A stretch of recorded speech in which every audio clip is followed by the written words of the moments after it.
Smoke is coming out the back of the exhaust, excessive smoke, when after it's been driven for a while and it's revved a little bit. So if you hold the revs to about 5,000 RPM, woof, smoke. We need to get that sorted out. There are going to be two things that could be. One, a head gasket. Two, I don't know if you've considered the PCV valve. Now I remember my 350 said that I took to Germany. It was the same, flat spots down on power, smoke coming out when I rev it, and I thought it was the head gasket, but it turned out to be the PCV valve. I don't know whether the PCV valve in this is just blocked and it's causing the issues that it is, but there's one way to find out.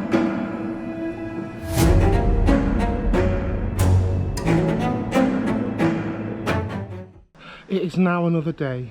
We're just going to go and have a go at removing the PCV valve. I believe it's under the intercooler right near the turbo. The most we can do is remove the intercooler and get to the area where it is. That's what we're going to do now. No long talking, let's go on with it.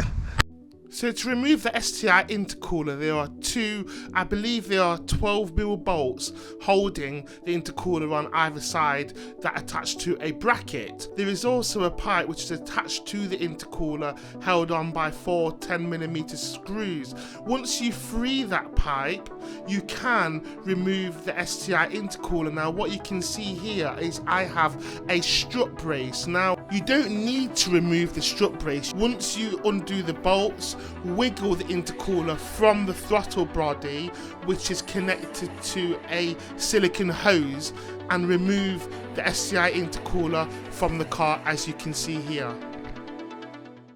Pipe off the turbo.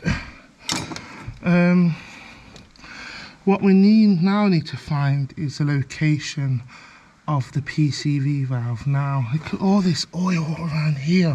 Something's not cool around here. Can you see it?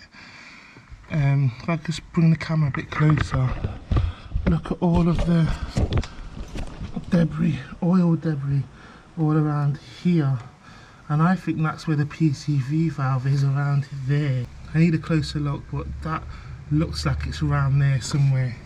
But there's loads of oil debris there. But to say a pipe has been replaced there makes me think or suggest that it might have already been changed once, but we'll know because when we shake the old one, if it doesn't shake, that means it's clogged up. If it does shake, then I don't know. Let's see. Now there are some pipes that are in front of the PCV valve, but I'm telling you, remove them, but be very careful because they're very brittle. So very quickly, this is how the PCV valve is supposed to sound. You can shake it like a shaker, like you're like a side piece in a band. Right, so it's another day. I don't know if you can see it. Let me see if I can get some light down here. But I finally got it off. Look, you can see it's right there. I've got it off. I just got a screwdriver and prized it off. Now I'm not teaching you how to suck eggs here, but if it's anything like my Subaru, this pipe hasn't been off in 20 years. Maybe more. So the saving grace is it's covered in oil from wherever the issue is. The best way to get this pipe off is to get a long flathead screwdriver, get it at the front of the pipe and gently prise it off. Look at this. So now it's time to, can you see it a bit better now? Right. So now it's time to get this off and see if it shakes. Okay, so we are using a 19 and we're going to get it on that PCV valve and we're going to crank it. So I've got some leverage. Hopefully I don't need a breaker bar.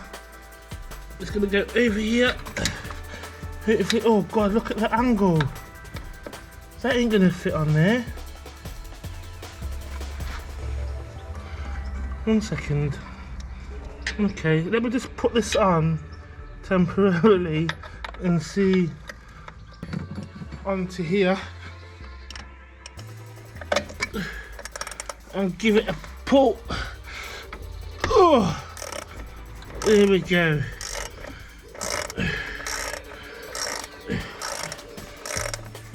I'm hoping it's old and dreary. Ugh, look at that.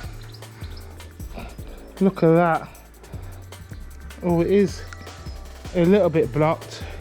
But look at all the oil residue around there. Right, apparently, as you can see, it does shake, but it's not no way as this one. That one doesn't do it like that. So let's fit this one, this new genuine one in, and then see how it goes. So installing the new PCV valve is just a reverse of removing the old one. Catch the thread with your fingers, then tighten it up with a 19mm socket. Some people replace the pipes which go to the PCV valve. I just reuse the old ones. So that's all the piping back on now. We've had to remove this pipe. I've put it back. This is like the old dump valve pipe. I can't remember whether this was over or underneath there. Either way, I don't think it can stay there. Because it's too close to the manifold. We'll see. Admittedly, I didn't have to remove the strut brace when removing the STI intercooler.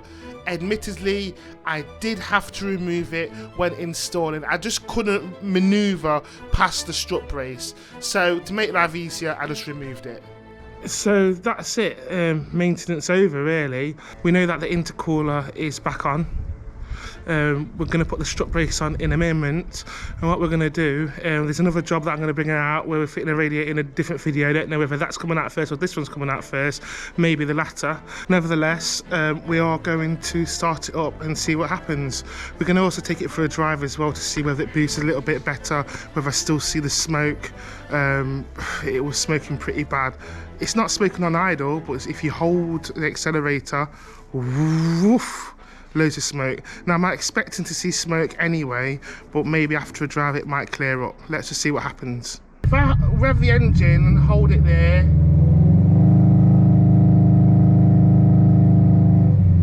I can't see any smoke coming out the back. Right, let's give it a pull.